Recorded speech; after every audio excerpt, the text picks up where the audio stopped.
محترم حضرات، دینی بھائیوں بہنوں اور اس یوٹیوب چینل سے استفادہ کرنے والے اور اس کے پروگرام میں شریک ہونے والے تمام ساتھیوں، پچھلی نشست میں آپ کو یاد ہوگا کچھ گفتگو چل رہی تھی کہ یعنی اگر ہمارے اوپر کچھ پریشانیاں ہیں یا ذہنی الجھن، قلبی خلجان ہے جس کی بنا پر انسان پریشانی کی زندگی، اداس اور طرح طرح کی ٹینشن میں مبتلا ہے، تو اس کے مختلف علاج ہیں، جن میں سے چند کا تذکرہ ہم نے کیا۔ آج بھی انشاءاللہ اسی سلسلے کی بات چیتیں ہم بتائیں گے۔ اللہ تعالی ہم سب کو عمل کی توفیق نصیب فرمائے۔ دوستو، اس سلسلے میں یاد رکھیے گا سب سے بڑی چیز دعا ہے۔ دعاؤں میں کبھی انسان کوتاہی نہ کرے۔ دعا ہماری بہت ساری مشکلات کا علاج ہے۔ نبی صلی اللہ علیہ وسلم نے ارشاد فرمایا، لا یغنی حذر عن قدر ولکن الدعاء ینفع مما نزل ومما لم ینزل فعلیکم عباد اللہ بالدعاء۔ کتنی پیاری بات کہی اللہ کے رسول نے۔ ابن ماجہ وغیرہ کی روایت بسند صحیح اور حسن منقول ہے۔ آپ نے ارشاد فرمایا کہ اللہ کے بندو، لا یغنی حذر عن قدر۔ اللہ اکبر۔ پچھلے نشست میں تقدیر پر گفتگو ہوئی تھی۔ اللہ نے فرمایا لا یغنی حذر عن قدر۔ لوگوں یاد رکھنا، تقدیر کتنا بھی تم احتیاط کرو گے لیکن تقدیر سے تم بچ نہیں سکتے۔ یعنی اللہ نے جو تقدیر میں لکھا ہے وہ تو ہو کے رہے گا۔ تدبیر کرنا ضروری ہے۔ اللہ تعالیٰ کو بچانا مقصود ہوگا تو آپ کے تقدیر میں لکھا ہوگا کہ یہ بندہ دعا کرے گا، دعا کی برکت سے مصیبت اس کی ٹل جائے گی۔ لا یغنی حذر عن قدر۔ احتیاط کرو، اپنے آپ کو ہلاکت و بربادی میں نہ ڈالو، لیکن تمام تدابیر اور احتیاط کرنے کے باوجود بھی اگر مصیبت آ جائے تو اللہ تعالیٰ کا لکھا ہوا فیصلہ ہے، تقدیر ہے، اس کو کوئی بدل نہیں سکتا۔ دیکھیں ایک طرف اللہ سبحانہ فرمائے، لیکن آگے وَلَكِنَّ الدُّعَاءَ يَنْفَعُ مِمَّا نَزَلَ وَمِمَّا لَمْ يَنزِلْ۔ لیکن دعا کرتے رہو۔ دیکھیں اللہ سن نے ایک طرف تو بیان فرمایا تقدیر، تمہاری تدبیر تقدیر کو بدل نہیں سکتی، لیکن ایک چیز ہے جو فائدہ دے گی۔ وہ کیا ہے؟ آپ نے ارشاد فرمایا وَلَكِنَّ الدُّعَاءَ يَنْفَعُ مِمَّا نَزَلَ وَمِمَّا لَمْ يَنزِلْ۔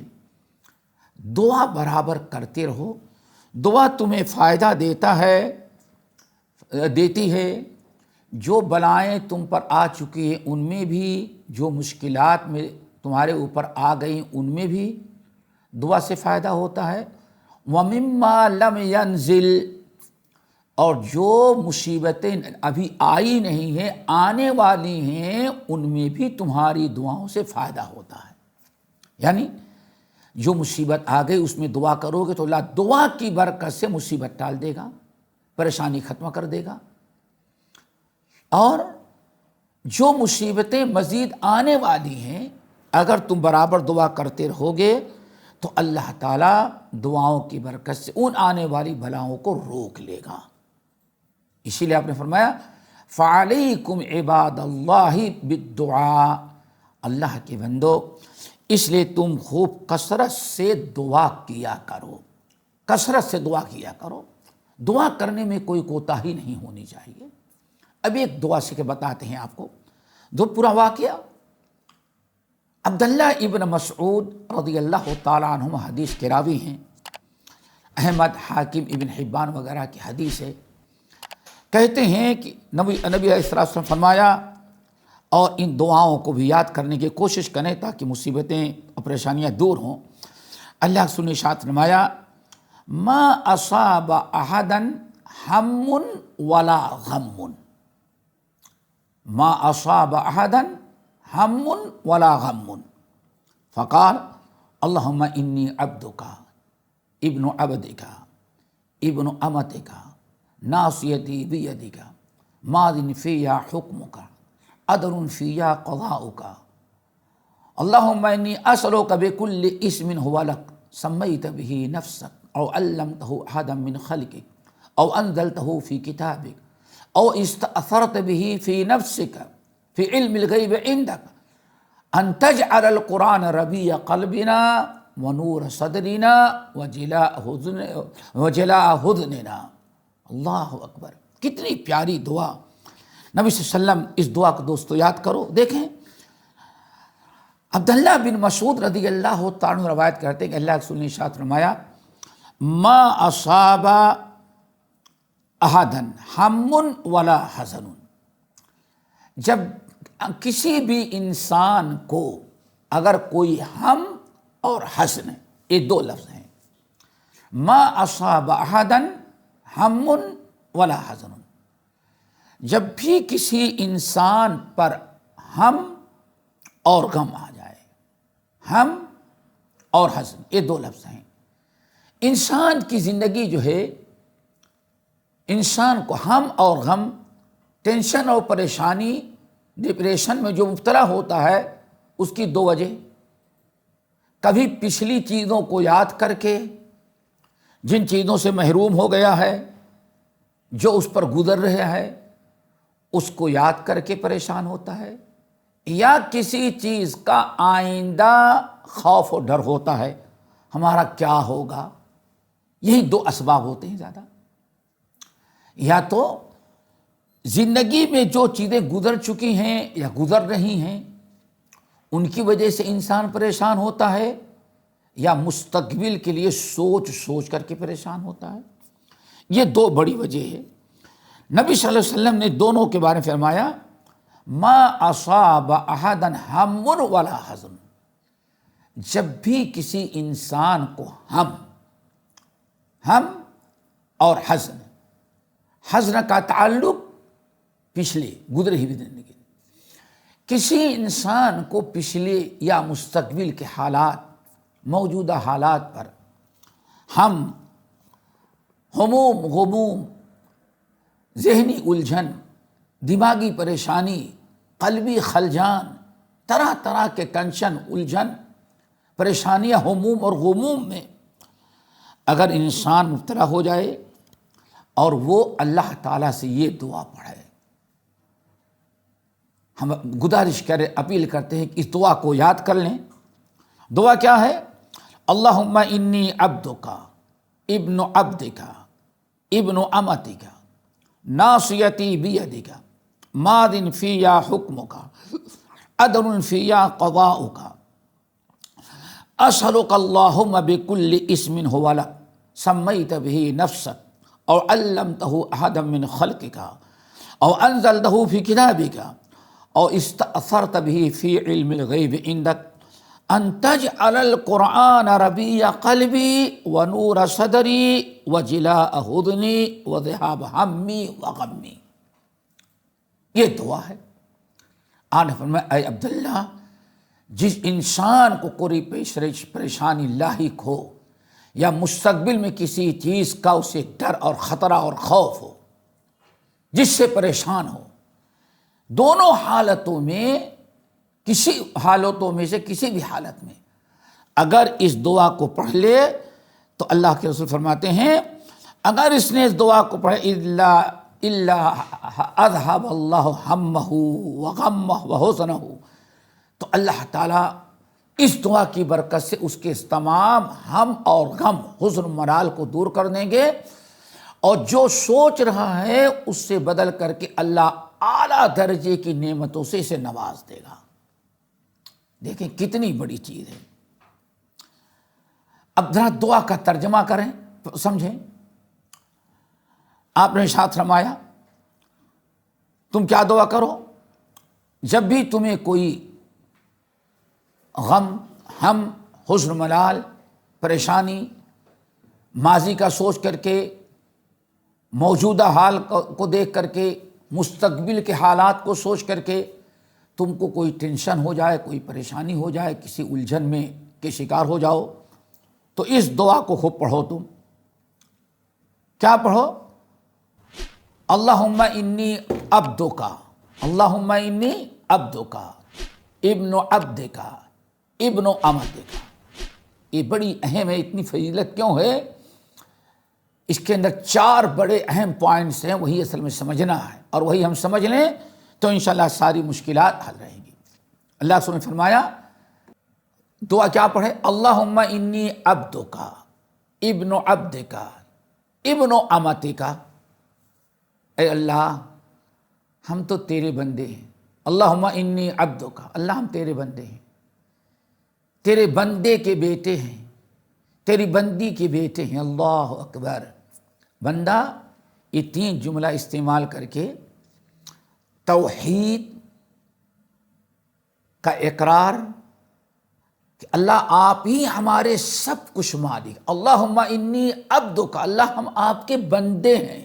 بس بندے نے اپنے آپ کو اللہ کے سپرد کر دیا۔ اور انداز ذرا دیکھیں، ابن عبدک وابن امتک، اور تیرے ہی بندے کے بیٹے ہیں اور تیری ہی بندی کے بیٹے ہم ہیں، اولاد ہیں۔ اللہ اکبر، یعنی ماں باپ کا بھی۔ جب انسان اس طرح سے کر لیتا ہے، آگے ناصیتی بیدک، ناصیتی بیدک ماضٍ فیہا حکمک عدل فیہا قضاؤک۔ یہ دوسرا پوائنٹ، ذرا اس کو اچھی طرح سے سمجھیں تاکہ دعا کی اہمیت اور عظمت ثابت ہو۔ پہلے اللہم انی عبدک ابن عبدک ابن امتک، ایک پوائنٹ۔ دوسرا ناصیتی بیدک ماضٍ فیہا حکمک عدل فیہا قضاؤک۔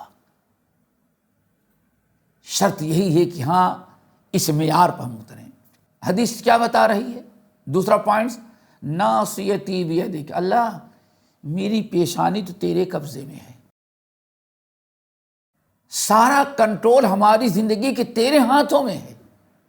ناصیتی بیدک ماضٍ فیہا حکمک، اور میرے زندگی میرے اوپر جو کچھ گزرے گی، ماضٍ فیہا حکمک، خوشی کا، غمی کا، صحت کا، تندرستی کا، بیماری کا، فقر کا، محتاجگی کا، پریشانی کا، جو کچھ ہمارے ساتھ ہوتا ہے اللہ وہ آپ کرتے ہیں، آپ ہیں اس کے مالک۔ ناصیتی بیدک، اللہ یہ پیشانی میری تیرے ہاتھ میں ہے، تیرے قبضے میں ہے۔ ماضٍ فیہا حکمک، اور ہمارے اوپر جو گزرتی ہے، جو کچھ ہوتا ہے وہ تیرے حکم سے ہوتا ہے، تو تیرا فیصلہ ہمارے اوپر نافذ ہوتا ہے۔ عدل فیہا قضاؤک، سبحان اللہ، عدل فیہا قضاؤک، اللہ میرے ساتھ جو ہوتا ہے وہ سب تیرے عدل و انصاف کے مطابق ہوتا ہے۔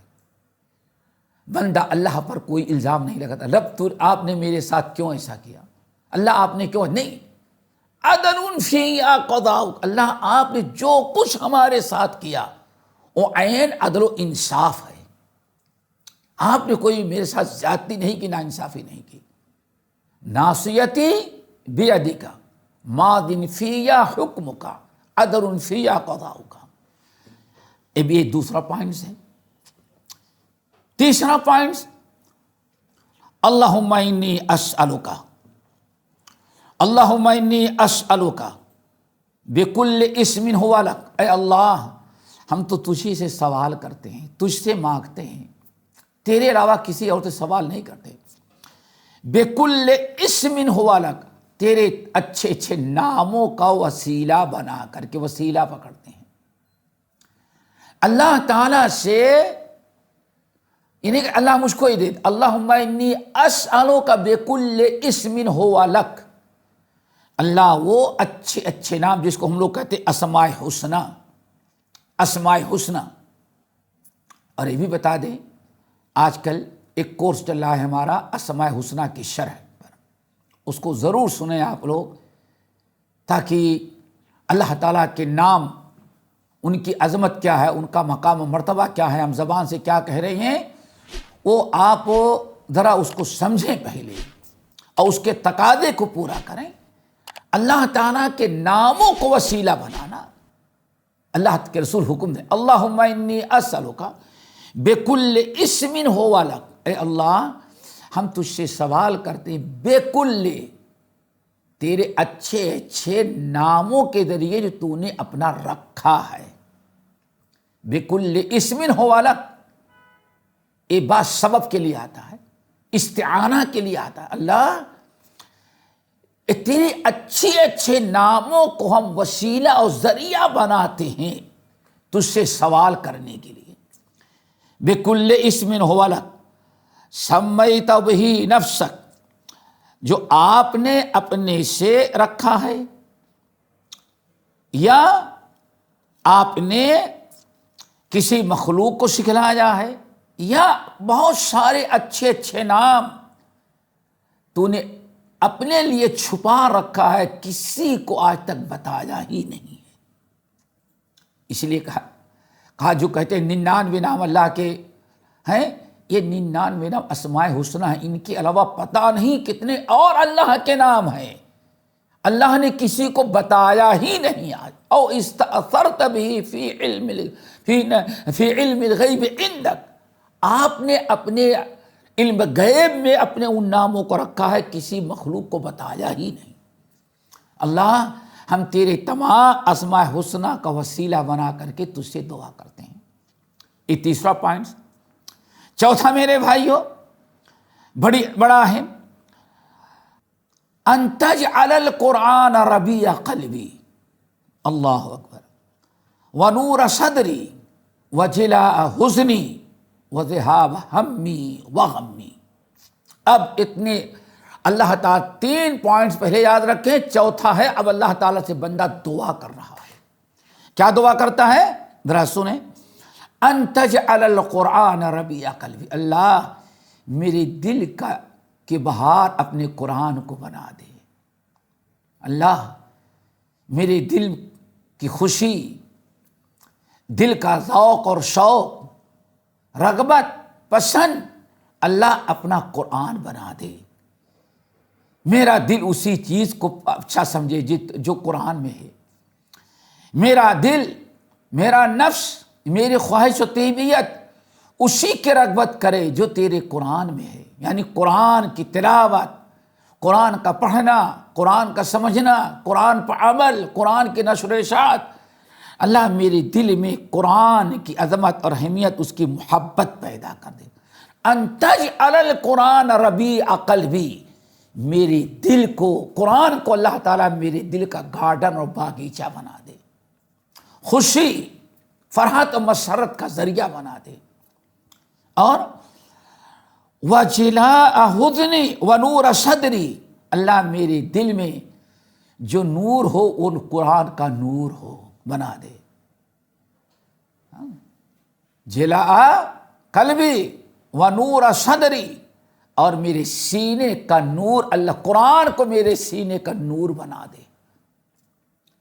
وجلاء حزنی وذہاب ہمی وغمی، اللہ میرے ساری ٹینشن، سارے ہم، سارے غم، ساری چیزوں کو دور کرنے کا اللہ تعالیٰ قرآن کو ذریعہ بنا دے۔ نبی صلی اللہ علیہ وسلم نے ارشاد فرمایا، بندہ، اے عبداللہ، جب بندہ یہ دعا پڑھتا ہے مصیبت میں، ہم اور غم کے اندر، تو اللہ تعالیٰ الا اذهب اللہ غمہ وہمہ، جب بندہ یہ دعا پڑھے گا تو اللہ تعالیٰ اس کا سارا ہم اور غم، سارا ٹینشن، ساری پریشانی دور کر دے گا، اور دور کر دینے کے بعد اللہ تعالیٰ جو چیزیں اس کی گئی ہوں گی، اللہ تعالیٰ اس سے اچھی چیزیں اس کی عوض دے دے گا، اس کے بدل میں دے دے گا۔ دوستو اس دعا کو پڑھیں، اس دعا کو آپ نے سن لیا، اس کو یاد کریں۔ یہاں ایک بڑی دلچسپ بات ہے، وہ بھی یاد رکھیں۔ جب عبداللہ ابن مسعود رضی اللہ تعالیٰ عنہ نے دعا سنی، دعا سننے کے بعد دل باغ باغ ہو گیا، کہنے کہ یا رسول اللہ الا نتعلمها، یا رسول اللہ کیا اس دعا کو ہم لوگ یاد نہ کر لیں؟ اب ذرا صحابہ کا جذبہ، یا رسول اللہ الا نتعلمها، تو کیا اس پوری دعا کو ہم لوگ یاد نہ کر لیں، حفظ کر لیں، اس کو پڑھا کریں؟ اللہ رسول نے ارشاد فرمایا بلا ينبغي لمن تعلمها لمن سمعها ان يتعلمها، بلا کیوں نہیں عبداللہ، یہ دعا اسی لائق ہے، یہ دعا اس کا مقام مرتبہ یہی ہے کہ جو شخص اس دعا کو سنے اسے یاد کر لے اور اپنے اہل وعیال اور اپنے دوست احباب کو یاد کرائے۔ دوستو اس دعا کو آپ نے سن لیا، پھر ایک مرتبہ میں پڑھ کے سناتا ہوں۔ اللہم انی عبدک ابن عبدک ابن امتک ناصیتی بیدک ماض فیا حکمک عدل فیا قضاؤک اسألک اللہم بکل اسم هو لک سمیت به نفسک او علمتہ احدا من خلقک او انزلتہ فی کتابک او استأثرت به فی علم الغیب عندک ان تجعل القرآن ربیع قلبی ونور صدری وجلاء حزنی وذہاب ہمی وغمی۔ اتنی دعا ہے۔ اس دعا میں ہم نے بتایا کہ 4 چیزوں پر یہ دعا مشتمل ہے۔ اس دعا کی اہمیت اتنی کیوں ہے اس کو سمجھیں دوستو۔ اتنی کام کی دعا، اتنی فائدے کی دعا کہ اللہ رسول فرماتے ہیں کتنی نعمتیں ہوں گی۔ نمبر 1، جو شخص اس دعا کو پڑھے گا اللہ تعالیٰ اس کے ہم اور غم سب کو دور کر دے گا، اور جو چیز اس کی ضائع ہوئی ہے اس سے بہتر، اس سے بڑی چیز اسے عطا کرے گا۔ اس کو اللہ تعالیٰ نے اتنا اونچا مقام مرتبہ کیوں دیا؟ اس کے اندر 4 اہم چیزیں بیان کی گئی ہیں، 4 پوائنٹس ہیں، اس کے فوائد ہیں، اس کو سنیں پہلے۔ نمبر 1، اس میں اللہ تعالیٰ نے اپنی نبی صلی اللہ علیہ وسلم نے اور اللہ تعالیٰ کی توحید بیان کی ہے، اللہ تعالیٰ کی ذات پر توکل کرنے کا حکم دیا ہے۔ اخلاص، دین میں اخلاص ہونا چاہیے، توحید ہو، اخلاص ہو،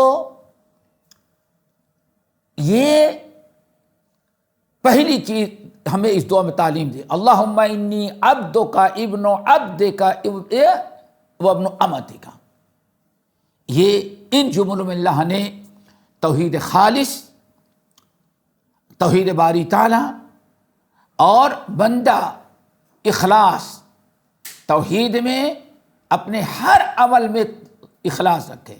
وما امروا الا ليعبدوا الله مخلصين له الدين حنفاء ويقيموا الصلاة ويؤتوا الزكاة وذلك دين القیمہ، اس آیت کے مطابق۔ یہ بہت بڑی تعلیم ہے دوستو۔ پتہ یہ چل گیا دعا میں سب سے پہلا عمل اخلاص چاہیے، توحید ہو، عقید توحید ہو اور اخلاص فی العمل ہو، توحید خالص ہو، اور ہم اللہ کے لیے جو عمل اور نیکی کرتے ہیں وہ عمل بھی اس میں اخلاص ہو، اور اخلاص ہے تو ساری مصیبتیں دور ہو جاتی ہیں۔ سنا ہوگا غار والا واقعہ، غار کا واقعہ کہ 3 آدمی سفر کر رہے تھے، بارش ہونے لگی، پریشان ہو گئے، بچنے کا کوئی راستہ نہ تھا، ایک غار تھا، اسی غار میں تینوں چھپ گئے، جیسے گئے تو اوپر سے چٹان گر گئی اور ڈھانپ لیا۔ دنیا میں کسی کو پتہ نہیں کہ 3 بندے کہاں بند ہیں، پتہ ہی نہیں کہاں بند ہیں، وہ کہاں غائب ہو گئے۔ وعفل اثر نظر المطر وعفل اثر، پرانے زمانے میں انسان پہلے کسی غائب آدمی کو ڈھونڈتا تھا تو نشانات قدم ڈھونڈتا، بھائی گیا ہوگا تو ادھر سے گیا ہوگا، زمین پر چلتا تو کچی زمین نشان پڑ جاتے تھے، چور کا پتہ لگایا جاتا تھا، کوئی آدمی کہاں گیا ہے اس کو اس طرح سے پتہ لگاتے تھے۔ ہمارے بھائی کے علاقے میں ایک پیر غائب شاہ، غائب، کچھ نہیں پتا، کوئی دیکھا ہی نہیں آج تک، لیکن میرے دیکھتے دیکھتے آج 4 بڑی بڑی بلڈنگیں بن گئی ہیں، اور وہاں نظرانیات ایک عورت بیٹھ کر کے نظرانہ وصولے، بڑی درگاہ بن گئی ہے۔ بتا مثالیں دینا چاہتے ہیں کہ پرانے زمانے کا دستور پتہ لگانا ہو تو نشانات قدم۔ کوئی قضائے حاجت چھوٹی سے پہاڑ کے اوپر سے گرتا ہے پانی، اور پھر اس طرح سے آگے جا کے ندی بن جاتی چھوٹی سی۔ کوئی وہاں نہانے دھلنے والا کسی کام سے تھوڑا سا زمین گیلی تھی، وہاں قدم رکھا تو وہ قدم کے نشان بن گئے، چلا گیا۔ کوئی ایک عورت شرکیہ کفریہ عقیدہ رکھنے والی، وہ گئی وہاں تو دیکھی کہ یہاں کسی کا قدم، نشانات قدم ہیں۔ اب اس نے کر دیا، کوئی اللہ کا ولی یہاں سے گزرا، دیکھیں قدم پڑا ہوا ہے، اب کہاں غائب ہو گیا، اور نام رکھ دیا غائب شاہ پیر۔ نشانات قدم کتنی اہمیت ہوتی تھی، اور دیکھتے ہی دیکھتے پہلے ایک جھوپڑا ڈالی، اور آج 4 بلڈنگیں، اور دنیا کے لوگ آ رہے ہیں، اور ہے کچھ نہیں جھوٹا انسان۔ نشانات قدم، نبی صلی اللہ علیہ وسلم ارشاد فرماتے ہیں کہ وہ تینوں جو غار کے اندر پھنس گئے تو نظر المطر، بارش ہوئی، نشانات قدم بھی مٹا دیے گئے، کوئی راستہ نہیں، پتہ نہیں کہ کہاں گئے وہ۔ اس زمانے میں نہ سیٹلائٹ تھا، نہ وائرلیس نہ موبائل تھا، کوئی چیز نہیں۔ لا یعلم احد الا اللہ، اللہ کے علاوہ کسی کو نہیں پتا وہ تینوں کہاں ہیں۔ جب تینوں پھنس گئے، پہلے چٹان کو دھکے دیتے ہیں، ٹٹتی نہیں اپنی جگہ سے، آخر میں آپس میں کہا کہ دیکھو اس وقت اللہ ہی کو پکارو، وہی مدد کر سکتا ہے، اور کوئی دوسرا مدد کر نہیں سکتا، کسی کو پتہ نہیں یہاں پہنچے تو کیا کرو۔ ہم تینوں زندگی میں سب سے بڑا عمل اللہ کے لیے جو کیا ہے، چلو اس عمل کا واسطہ دے کر کے اللہ تعالیٰ سے دعا کرتے ہیں۔ سنا ہوگا تینوں نے، ایک نے اپنے بچوں کا، ماں باپ کے ساتھ جو احسان کرتا تھا اس کا اخلاص، دوسرے نے چچا داد بہن کے ساتھ اخلاص کیا اللہ تعالیٰ کی رضا کے لیے، تیسرے نے اپنے مزدوروں کے ساتھ، تینوں نے اپنے زندگی کا سب سے بڑا اخلاص والا عمل جو سمجھا، اس عمل کے واسطے سے تو اللہ ان کان ھذا الامر، اللہ اگر آپ جانتے ہیں کہ عمل میں نے صرف تیری رضا کے لیے کیا ہے تو ففرج عنا مما نحن فیہ، اللہ اس چٹان کو ذرا ہٹا دیتا کہ ہم واپس نکل جائیں۔ اللہ صلی اللہ علیہ وسلم فرماتے پہلے دعا مانگی، چٹان تھوڑی سی نکل گئی، 3 حصوں میں ایک حصہ، لیکن ابھی نکلنے کے لائق نہیں، حوصلہ بڑھا۔ دوسرے نے دعا مانگی، اللہ ہم نے اپنے چچا زاد بہن کے ساتھ احسان کیا، اور تیرے ڈر سے ہم نے گناہ چھوڑا، اللہ یہ عمل اگر سے میں نے تیرے رضا کے لیے کیا اور تجھے قبول ہے تو اللہ اس کی برکت سے اس مصیبت کو ٹال دے۔ اللہ سبحانہ فرماتا ہے چٹان اور ہٹ گئی، 2 حصہ ہٹ گئی، 1 حصہ باقی۔ پھر اور حوصلہ بڑھا، چوتھا، اللہ اگر ہم نے اپنے مزدوروں کے ساتھ احسان جو کیا صرف آپ کی رضا کے لیے، کوئی مجبوری ہماری نہیں تھی، بس اتنا تھا کہ اللہ تو مجھ سے راضی ہو جا، اگر یہ عمل کیا ہے تو اللہ اس مصیبت کو ٹال دے۔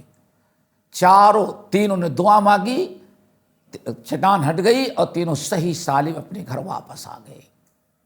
یہ ہے دوستو اخلاص۔ اللہم انی عبدک ابن عبدک ابن امتک، اے اللہ ہم تیرے غلام ہیں، تیرے بندے ہیں، تیرے بندے کے بیٹے ہیں، تیرے بندی کے بیٹے ہیں۔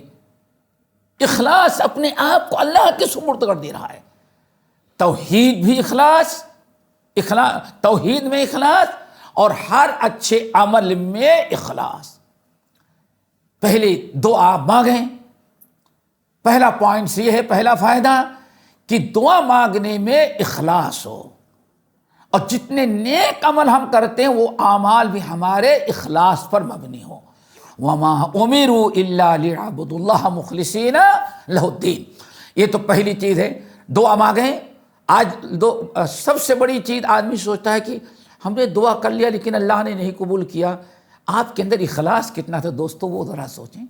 آپ نیکیاں کرتے ہیں تو کتنا اخلاص اس کے اندر ہے دوستو۔ یہ بہت سارے شرائط اللہ نے، اللہم انی عبدک ابن عبدک ابن امتک، یہ پہلا پوائنٹ سے کہ ہم جب بھی دعا مانگیں اس دعا کے اندر اللہ کے رسول نے پہلی چیز بیان فرمائی کہ دعا میں اخلاص ہو۔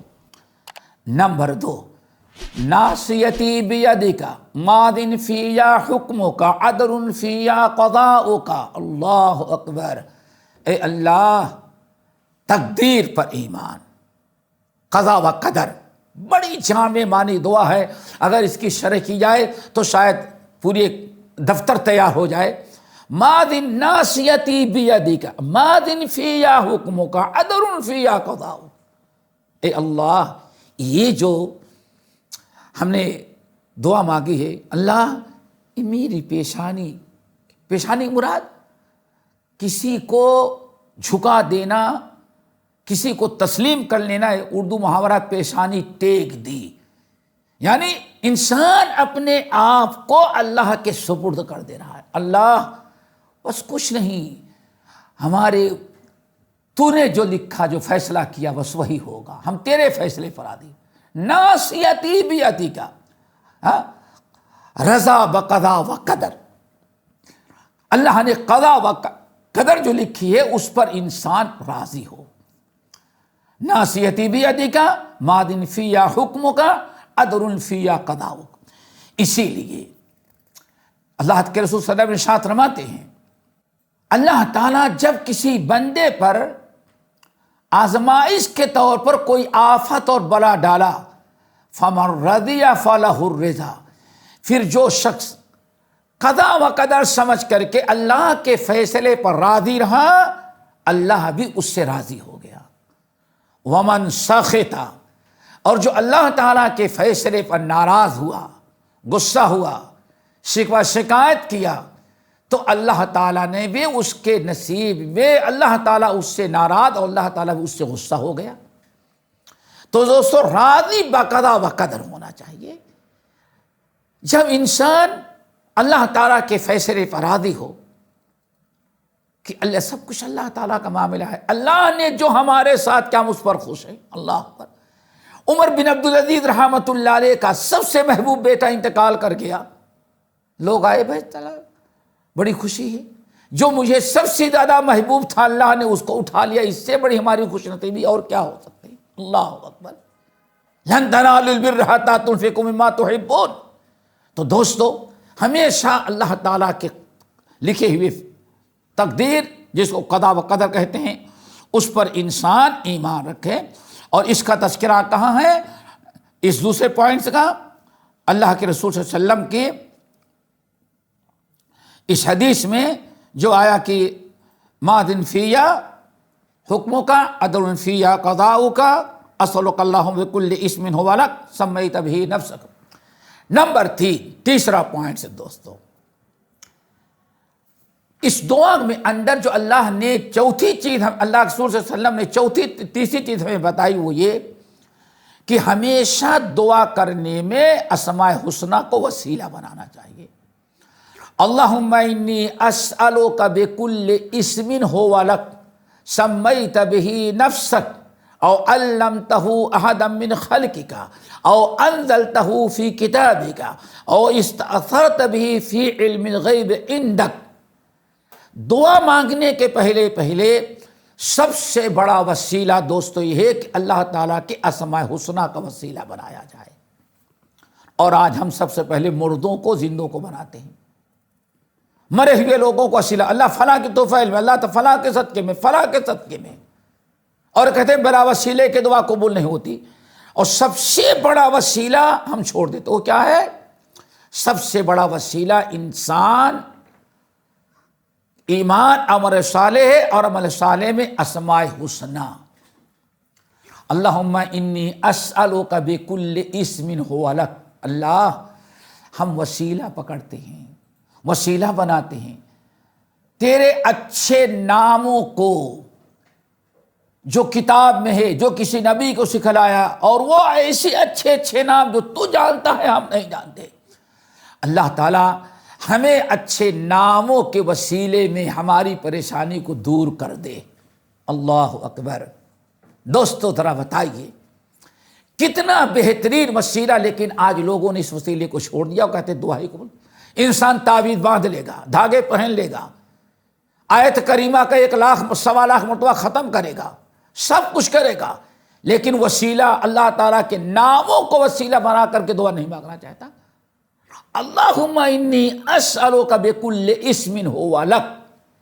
دوستو، یہ تیسرا فائدہ ہے کہ جب بھی ہم دعا مانگیں اللہ تعالیٰ کے اسماء حسنہ کو وسیلہ بنائیں، اور جب اللہ تعالیٰ کے اسماء حسنہ کو وسیلہ بنائیں گے تو ان الفاظ میں اگر بنائیں جو پیارے نبی نے اس حدیث کے اندر بیان کیا ہے تو نور علی نور، بڑی قبولیت دعا کا بہت بڑا ذریعہ ہے۔ چوتھا فائدہ جو اس حدیث کے اندر بیان کیا گیا، آپ نے دعا کیا مانگی؟ ان تجعل القرآن ربیع قلبی ونور صدری وجلاء حزنی وذہاب ہمی وغمی۔ ان تجعل القرآن ربیع قلبی، اے اللہ، اب چوتھی چیز بندہ اللہ تعالیٰ سے کیا مانگتا ہے؟ اللہ قرآن سے ہمارا تعلق، رشتہ مضبوط کر دے۔ اللہ اکبر! آج قرآن سے کتنا رشتہ ہمارا مضبوط ہے۔ جب میں کہتا ہوں اللہ ہمارا حال دیکھ، حکم ہوتا ہے بندہ، میں حکم ہوتا ہے اپنا نام اعمال دیکھ۔ ذرا سوچئے، ہم نے رمضان میں قرآن پڑھ لیا ہوگا، اگلے رمضان تک اب قرآن نہیں کھلتا۔ سوچئے کیسے دعا اللہ قبول کرے؟ تو اللہ کا کرم ہے، جب بھی ٹوٹی پھوٹی دعائیں قبول کر لے رہا ہے۔ ہم نے تو اتنا بڑا جرم کیا، دنیا کی کوئی چیز سال بھر کے لیے نہیں چھوڑتے مسلمان، قرآن اور نماز کو سال بھر کے لیے چھوڑتا ہے، مسلسل سال بھر چھوڑتا ہے، 11 مہینے نہ قرآن پڑھتا نہ نماز پڑھتا۔ کیسے ہماری دعا قبول ہو؟ ہم کیسے اللہ تعالیٰ سے مطالبہ شکایت کرتے ہیں اللہ میری دعا قبول نہیں کر رہا ہے؟ قرآن سے ہمارا رشتہ کتنا مضبوط ہے وہ پہلے دیکھیں۔ یہاں بندہ کیا مانگتا ہے؟ ان تجعل القرآن ربیع قلبی، اللہ نے میرے دل کا سکون، دل کی خوشی، دل کی فرحت اور مسرت اللہ قرآن کو بنا دے۔ دل میں قرآن کی اہمیت، عظمت اور قرآن سے زیادہ محبت کسی مخلوق، کسی اور چیز کی نہیں ہونی چاہیے۔ ان تجعل القرآن ربیع قلبی ونور صدری وجلاء حزنی وذہاب ہمی وغمی۔ جب انسان یہ دعا پڑھتا ہے اور اللہ تعالیٰ سے کہتا اللہ قرآن سے میرے تعلق کو مضبوط کر دے، قرآن سے ہمارا تعلق مضبوط ہو، قرآن پڑھیں گے، قرآن سیکھیں گے۔ اب آپ ذرا بتائیے، قرآن سے اگر ہمارا رشتہ مضبوط ہو تو صرف 2 چیزیں یاد رکھیں۔ ایک تو یہ جو برابر حدیث سنی ہوگی، اسید ابن حضیر رضی اللہ تعالیٰ عنہ کا واقعہ۔ رات کو قرآن پڑھ رہے تھے، گھوڑا اچھلنے لگا، بھاگنے لگا، خاموش ہو گئے، ڈر گئے، پتہ نہیں کیوں گھوڑا اچھل رہا ہے، چونکہ بازو میں ان کا یحییٰ نامی بیٹا سویا ہوا تھا، پریشان ہو گئے، خاموش ہو گئے تو گھوڑا بھی اپنے جگہ پر ٹھہر گیا۔ پھر پڑھنا شروع کیے، پھر گھوڑا اچھلنے لگا، بار بار اس طرح سے کیے، آخرکار قرات روک کر کے باہر نکل، گھر میں دیکھے تو کوئی چیز نہیں، باہر نکل کر کے دیکھے تو ماشاءاللہ آپ دیکھا کہ ایک لائٹوں سے سجایا محل ان کے گھر کے اوپر سے آسمان کی طرف چڑھ رہا ہے۔ بہرحال صبح ہوئی، اللہ کے نبی علیہ السلام نے بیان کیا پورا قصہ۔ نے فرمایا کیا تم نے دیکھا اس کو؟ اللہ کے رسول میں نے دیکھا۔ نے فرمایا تلک السکینۃ نزلت، اس سکینہ تھا جو تمہارے گھر پر نازل ہوا تھا۔ اور ایک روایت میں کیا ہے؟ تلک الملائکۃ، وہ اللہ تعالیٰ کے رحمت کے فرشتے تھے جو تمہاری تلاوت قرآن سننے کے لیے تیرے پاس آئے تھے۔ اللہ اکبر۔ اور آپ نے فرمایا اگر صبح تک تم تلاوت کرتے رہتے تو سکینہ اور رحمت کے فرشتے ایسے ہی رہتے اور مدینے کے سارے لوگ صبح دیکھ لیتے۔ جہاں ما من قوم ما جلس قوم فی بیت من بیوت اللہ، جب بھی کوئی قوم اللہ کے گھر میں کوئی انسان اللہ تعالیٰ کے گھر میں، کوئی گروہ، کوئی جماعت اللہ تعالیٰ کے گھر میں بیٹھ کر کے قرآن پڑھتے ہیں، قرآن کا درس لیتے ہیں، قرآن سیکھتے ہیں، قرآن کا دور کرتے ہیں، قرآن پڑھتے پڑھاتے ہیں، نزلت علیہم السکینہ وغشیتہم الرحمہ، اللہ اکبر، وحفتہم الملائکہ، اللہ تعالیٰ کہ رحمتیں ان پر چھا جاتی ہیں، رحمت کے فرشتے چاروں طرف سے گھیر لیتے ہیں، سکینہ کا نزول ہوتا ہے، اللہ تعالیٰ ان کا تذکرہ آسمان پر کرتے ہیں۔ دوستو، یہ قرآن سے تعلق کی برکت ہے۔ جب ہم قرآن سے جڑے رہیں گے تو رحمت کے فرشتے ہمارے ساتھ ہوں گے، ہم دعا کریں گے وہ آمین کہیں گے، اللہ اکبر، اللہ تعالیٰ سے جا کے شفاعت کریں گے وہ۔ لیکن مسئلہ یہ ہے، ہم نے قرآن کو چھوڑ دیا، قرآن کی تلاوت، قرآن پر عمل، قرآن کا سیکھنا سکھانا، ساری چیزوں سے ہمارا تعلق قائم رہ گیا، لیکن قرآن سے ہم دور ہو گئے۔ خوارد مہجوری قرآن شدی، شکوہ سنجے گردش دورہ شدی، اللہ اکبر، خوارد مہجوری قرآن شدی، شکوہ سنجے گردش دورہ شدی۔ قرآن کو چھوڑ کر کے تو ذلیل ہو رہا ہے، قرآن سے دور ہوا، اللہ نے تجھے ذلیل کیا، تو پریشان ہو گیا۔ اور شکایت کہتا ہے کہ دنیا ہمیں پریشان، دنیا نہیں، قرآن نے تو نے چھوڑا، اس لیے اللہ تعالیٰ نے یہ مصیبت تیرے اوپر ڈال دی ہے۔ تو دوستو، چوتھی چیز ہے اس حدیث میں، قرآن پر سے تعلق۔ جب انسان کا قرآن سے جتنا زیادہ تعلق ہوگا اتنا ہی زیادہ اللہ رب العالمین اس کے اوپر مہربانی کریں گے۔ یہاں ایک حدیث اور بڑی اہم سنائیں، دعا کی بات چل رہی تھی دوستو، سنن ابی داؤد وغیرہ کی حدیث دیکھیں کس طرح سے اللہ تعالی ہمارے غم کو دعاؤں سے دور کرتے ہیں۔ عبداللہ بن مسعود رضی اللہ تعالیٰ عنہ والی جو روایت ہے، جو چار پوائنٹس ہم نے فوائد بیان، اس کو ذرا یاد رکھیں کہ کبھی ہماری دعا قبول نہیں ہے تو ان چار چیزوں میں تو کوئی نہ کوئی چیز ہم چھوڑ رہے ہیں، ہمیں اپنی اصلاح کرنی چاہیے۔ اب ایک دوسری مثال اور بڑی اہم، سنن ابی داؤد وغیرہ کی روایت، حدیث کے راوی ابو سعید خدری رضی اللہ تعالیٰ عنہ کہتے دخل رسول اللہ صلی اللہ علیہ وسلم المسجد فرأى رجلا، نبی صلی اللہ علیہ وسلم ایک دن مسجد میں داخل ہوئے، آپ داخل ہوئے، جب آپ داخل ہوئے تو فرأى رجلا یقال له رجلا من الانصار یقال له ابو امامہ، ابو امامہ نامی، ابو امامہ سے مشہور ایک انصاری صحابی بیٹھے تھے، اللہ اکبر۔ نبی صلی اللہ علیہ وسلم مسجد میں داخل ہوئے تو دیکھا کہ مسجد کے ایک کونے ابو امامہ الانصاری رضی اللہ تعالی عنہ بیٹھے ہیں، بڑے اداس، بڑے پریشان، بڑے ٹینشن میں۔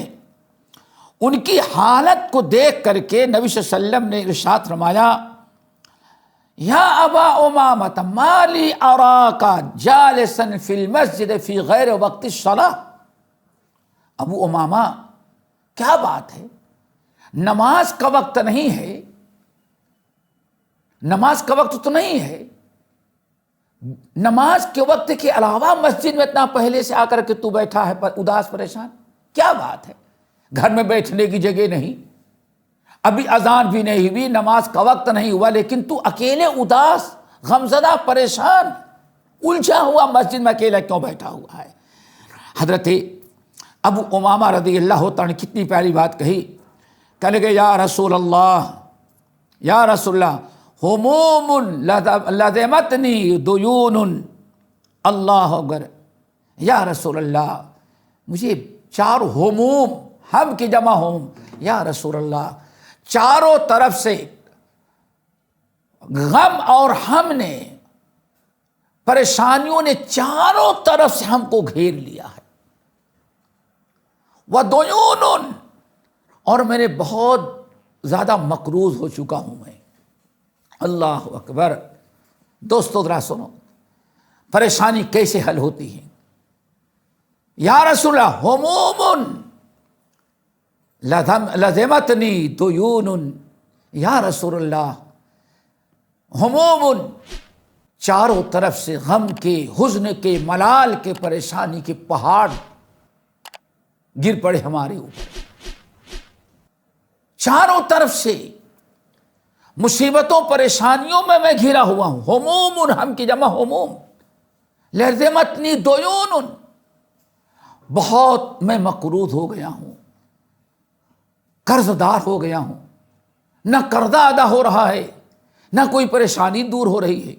چاروں طرف سے اللہ کے رسول میں ہم اور غم، ٹینشن اور پریشانی میں گھیرا ہوا ہوں.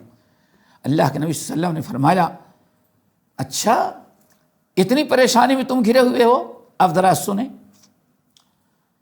کیا اتنی پریشانی میں تم گھرے ہوئے ہو؟ اللہ کے رسول ہاں. آپ نے ارشاد فرمایا کیا میں تمہیں ایک ایسی دعا نہ سکھا دوں؟ میں ایسی دعا سکھلا دوں. چند کلمات ہیں، اب غور سے سنیں.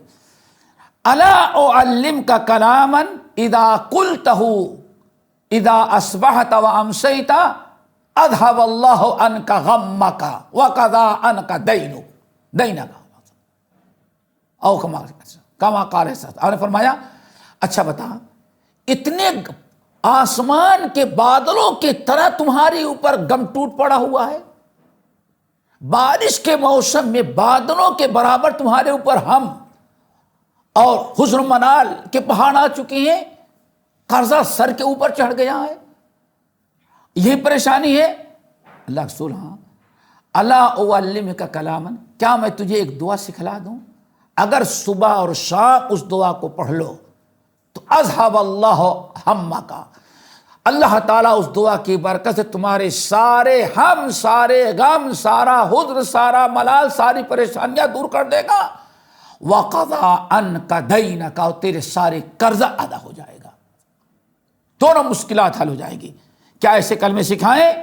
ان کے لیے تو خوشی کی کوئی انتہا نہیں. یا رسول اللہ ضرور آپ بتائیں. تو اللہ کے نبی صلی اللہ علیہ وسلم نے فرمایا دیکھو سب سے بہتر یہ ہے کہ اذا اصبحت و اذا امسیت، صبح اور شام کثرت سے دعا پڑھو. اللہم انی اعوذ بک من الہم والحزن واعوذ بک من العجز والکسل واعوذ بک من البخل والجبن واعوذ بک من غلبۃ الدین وقہر الرجال. اللہ اکبر. دیکھو سب سے بڑی پریشانی آج کیوں نہیں دور ہوتی؟ اس دعا پر پہلے غور کریں. ابو امامہ الانصاری تنگ آ کر کے پریشان ہو کے کہاں بھگ کے آئے تھے؟ مسجد میں، اللہ کے گھر میں. اور آج درگاہ پر بھگ کے جاتا ہے، مسجد یاد نہیں آتی. کتنا فرق ہے. ایک صحیح العقیدہ، ایک صحابی رسول، بارش کے موسم میں بادلوں کے برابر ان پر ہم اور غم کے پہاڑ ٹوٹ پڑے ہیں، قرضہ پہاڑوں کے برابر سر پر آ چکا ہے. پریشان ہو کر کے کسی درگاہ قبر پر نہیں جا رہے ہیں، اللہ کے گھر کو آ رہے ہیں. ہمارے اوپر جتنی مصیبت آتی اتنا ہی بڑی درگاہ ڈھونڈتے ہیں، 1 2 3 4 5 6. پھر پیر کے پاس جاتے ہیں، بابا کے پاس جاتے ہیں، تعویذ لیتے ہیں. ابتدا ہی غلط ہو جاتی ہے دوستوں. جہاں سے غم دور ہوگا وہاں ہم آتے نہیں، اور جہاں سے غم اور بڑھے گا وہاں بھگ کر کے جاتے ہیں. یہی فرق ہے. فوراً دیکھو آئے کہاں؟ اللہ کے گھر میں بیٹھ گئی، اپنے گھر کو چھوڑا، دوست احباب کو چھوڑ اللہ کے گھر میں. اللہ تعالیٰ بس تیرے گھر میں آئے ہوئے. کبھی ہم بتائیں گے بعض خواتین نے اپنی پریشانیاں جو دور کی، اللہ اکبر، اپنے شوہر کو بھیجا تو اللہ کے گھر میں بھیجا. جاؤ، کتنی بڑی چیز تھی. تو پہلا فرق تو یہ ہے. نمبر 2، نبی صلی اللہ علیہ وسلم نے ارشاد فرمایا یہ دعا ہم بتا دیں، اگر صبح شام پڑھو تو سب دور ہو جائے گا. اللہ رسول نے نہ لکھ کر کے دیا، نہ ٹانگنے کے لیے دیا، نہ پانی میں گھول کر کے پلانے کے لیے دیا. یہ سارے دھندے ہم نے غلط اپنائے، اس لیے ہماری بیماری اور بڑھتی جاتی ہے. اور لا یزیدک الا وہنا، تیری پریشانی اور بڑھے گی ان چیزوں سے. کیوں؟ پریشانی کو جو دور کرنے والا اس کو چھوڑ کر کے جو پریشانی دور کرنے کی طاقت نہیں رکھتا، اس طرح ہم اس کے پاس جاتے ہیں. یہی ساری بلاؤں کی وجہ. اللہ رسول نے سکھلایا، کہا جاؤ اگر صبح شام اس دعا کو پڑھتے رہو گے، اللہم انی اعوذ بک من الہم والحزن واعوذ بک من العجز والکسل واعوذ بک من البخل والجبن واعوذ بک من غلبۃ الدین وقہر الرجال. بڑی پیاری دعا ہے دوستو، یاد کرو اس کو. یہ دعا یاد کیے.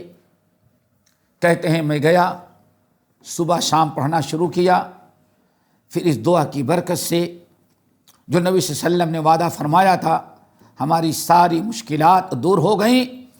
اور کہتے ہیں دیکھتے ہی دیکھتے اللہ نے ہمارا قرضہ بھی ادا کرا دیا.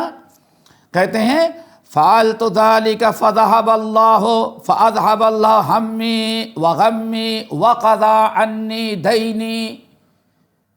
ابو امامہ کہتے ہیں اللہ کی قسم، اللہ کا رسول نصیحت کیا، میں مسجد سے اٹھ کر گیا اور صبح شام یہ دعا پڑھنا شروع کیا تو اللہ کے رسول صلی اللہ علیہ وسلم نے جو ہمیں سکھلائی تو اس دعا کی پابندی کی دعا پڑھنا شروع کیا تو دیکھتے ہی دیکھتے اللہ تعالیٰ نے ہمارے ففعلت ذلك، میں نے ایسا کیا، اذهب الله همي وغمي وقضى عني ديني، اللہ میرے سارے غم کو دور کر دیا، ساری پریشانیوں کو ختم کر دیا، ساری الجھن سارا ٹینشن ختم کر دیا. وقضى عني ديني، اور ہمارے قرضے کو بھی اللہ تعالیٰ نے ادا کرا دیا، میرا قرضہ بھی ادا ہو گیا. تو دوستو اس طرح سے اگر ہم ان دعاؤں کا اہتمام کریں تو بہت ہی کبھی امید ہے کہ سنت کے مطابق اگر ہم دعاؤں کا اہتمام کریں گے، اللہ تعالیٰ کی طرف رجوع کریں گے تو یقیناً ہماری پریشانی دور ہوگی اور ہماری مشکلات حل ہوں گی، ہمیں امن و سکون ہوگا. اسی طرح سے ایک اور سبب ہے کثرت سے توبہ استغفار. کثرت سے توبہ استغفار اگر ہم کریں دل لگا کر کے، کیوں؟ سنن نبی داؤد وغیرہ کی روایت کتاب الصلاۃ کی آخری حدیث، اللہ اکبر، نبی صلی اللہ علیہ وسلم نے ارشاد فرماتے ہیں، ابن ماجہ وغیرہ کی، من لزم الاستغفار جعل اللہ له من كل ہم فرجا ومن كل ضیق ہم فرجا ومن كل ضیق مخرجا ورزقہ من حیث لا یحتسب. جو انسان خوب کثرت سے صدق کے دل کے ساتھ اپنے گناہوں اپنوں خطاؤں کو یاد کر کے توبہ استغفار کرے گا تو اللہ تعالیٰ کثرت توبہ استغفار کے برکت سے اس کے ساری مشکلات دور کر دیں گے، ہر پریشانی دور کر دیں گے، ہر مشکل سے نکلنے کی راہ سبیل کر دیں گے، اور اللہ تعالیٰ اس کی رزق کا انتظام ایسے علاقے جگہ سے کر دیں گے جہاں سے وہ بندہ سوچ بھی نہیں سکتا. یہ چند باتیں میں نے رکھی ہیں، اللہ تعالیٰ ان پر ہمیں عمل کرنے کی توفیق نصیب فرمائے. اس طرح سے اور بہت سارے اسباب ہیں جن کے اپنانے کے بعد اللہ تعالیٰ ہماری مشکلات کو دور کرتا ہے. جو حد قرآنی آیات اور حدیث مذکور ہیں، اللہ تعالیٰ ہمیں انہیں سیکھنے، پڑھنے، عمل کرنے کی توفیق نصیب فرمائے. اقول قولی ھذا واستغفر اللہ من کل ذنب واتوب الیہ. السلام علیکم ورحمۃ اللہ وبرکاتہ. سر میں نے یہ کوشچن کیا، بولیے. جب ایک واقعہ کوٹ کیا کہ ایک صحابی قرآن تلاوت کر رہے تھے اور ان کے گھر پہ ایک روایت میں ایک سکینت نازل ہوئی اور ایک میں یہ تھا کہ فرشتے رحمت کے نازل ہوئے. تو کیا ہر انسان کے قرآن کی تلاوت کرنے پہ اسی طرح سے سکینت انشاءاللہ؟ دیکھو صحیح مسلم کی حدیث، صحیح مسلم کی حدیث بھی میں نے سنائی، خیال نہیں کیا. اللہ سبحانہ مجتمع قوم فی بیت من بیوت اللہ یتدارسون القرآن الا نزلت علیہم السکینہ وغشیتہم الرحمہ وحفتہم الملائکۃ وذکرہم اللہ فی من عندہ. یہ مشکات میں بھی حدیث مل جائے گی، اصل حدیث مسلم کی ہے. آپ نے ارشاد فرمایا جہاں بھی لوگ قرآن پڑھنے کے لیے، تلاوت کے لیے، اس کے سمجھنے کے لیے بیٹھتے ہیں تو چار چیزیں اللہ ان کو عطا کرتے ہیں. نمبر 1 نزلت علیہم السکینہ، سکینہ ان پر نازل ہوتے ہیں. نمبر 2 وحفتہم الملائکہ، رحمت کے فرشتے چاروں طرف سے ان کو گھیر لیتے ہیں. نمبر 3 وغشیتہم الرحمہ، اللہ تعالیٰ کی رحمتیں ان پر چھا جاتی ہیں. نمبر 4 وذکرہم اللہ فی من عندہ، اللہ تعالیٰ ان لوگوں کو تذکرہ ان کے سامنے کرتے ہیں جو اللہ تعالیٰ کے سامنے بیٹھے ہوئے ہیں، ملائکۃ المقربون اور حملۃ العرش کے سامنے.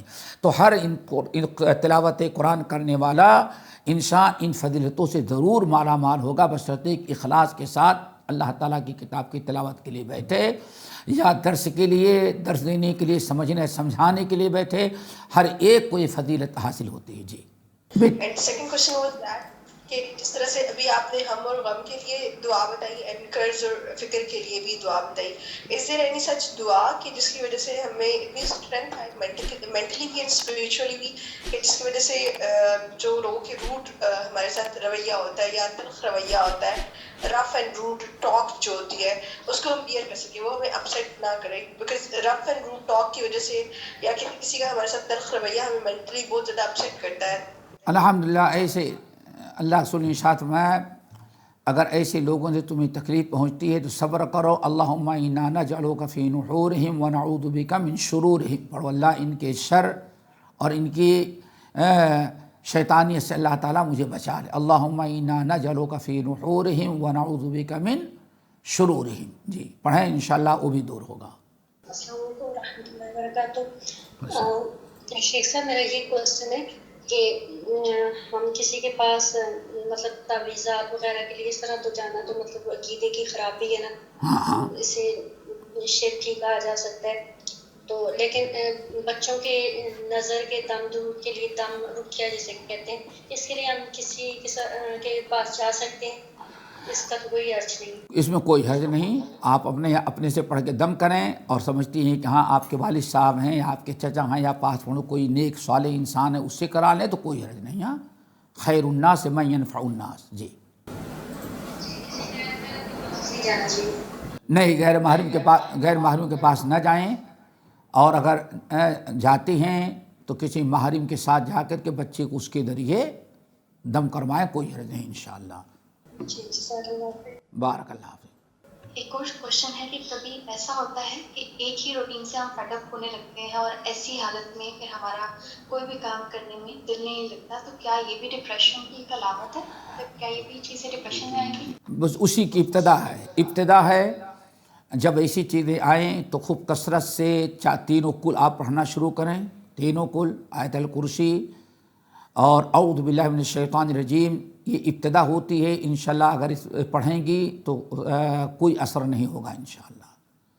مشکل ہوتا ہے کہ انسان ایسے وسوسے کا شکار ہوتا ہے اور دعا پڑھنے کے بجائے وہ اسی میں آگے بڑھتا جاتا ہے، شیطان اس کو اور مشکلات میں گھسیٹتا چلا جاتا ہے. اس لیے شیطان جیسے یہ چیزیں ذہن میں آئے فوراً اللہ تعالیٰ سے دعا کریں، استعاذہ کریں، شیطان کے شر سے پناہ مانگیں، اللہ تعالیٰ نجات دے گا انشاءاللہ.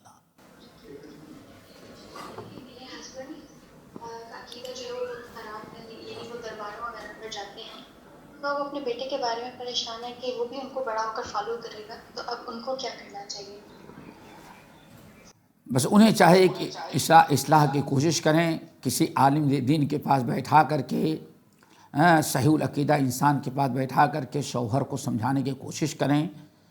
اور یہ ایسا ہوتا رہتا ہے الحمدللہ. آپ اگر ماں ٹھیک ٹھاک ہے تو کوشش کرتی رہے. ممکن ہے کہ اس کی باتیں لڑکے بچے زیادہ قبول کریں بنسبت باپ کے جو کر رہا اس کی خامیاں، اس کی غلطیاں اور وہ شرک ہے، کفر ہے، بچے کے ذہن میں وہ بات ڈالتے رہیں. اور کسی عالم دین کے پاس بیٹھ کر کے اپنے شوہر کو سمجھائیں اور اللہ تعالیٰ سے دعا بھی کرتے رہیں، اللہ ان کے اولاد کی ضرور حفاظت کرے گا. السلام علیکم. وعلیکم السلام. جی میں یہ پوچھنا چاہ رہی تھی کہ مطلب جیسے ایک ٹائم ایسا آتا ہے کہ ہم جیسے بہت زیادہ دعا مانگ کر مطلب ایسا انسان جیسے تھکنے لگتا ہے، اسے لگتا ہے کہ ہماری دعا قبول ہی نہیں ہو رہی. مطلب جیسے کچھ بھی جیسے ایکسٹرا نفل یا صبر، جب انسان ٹوٹنے لگتا ہے تو مطلب اسے کیا کرنا چاہیے؟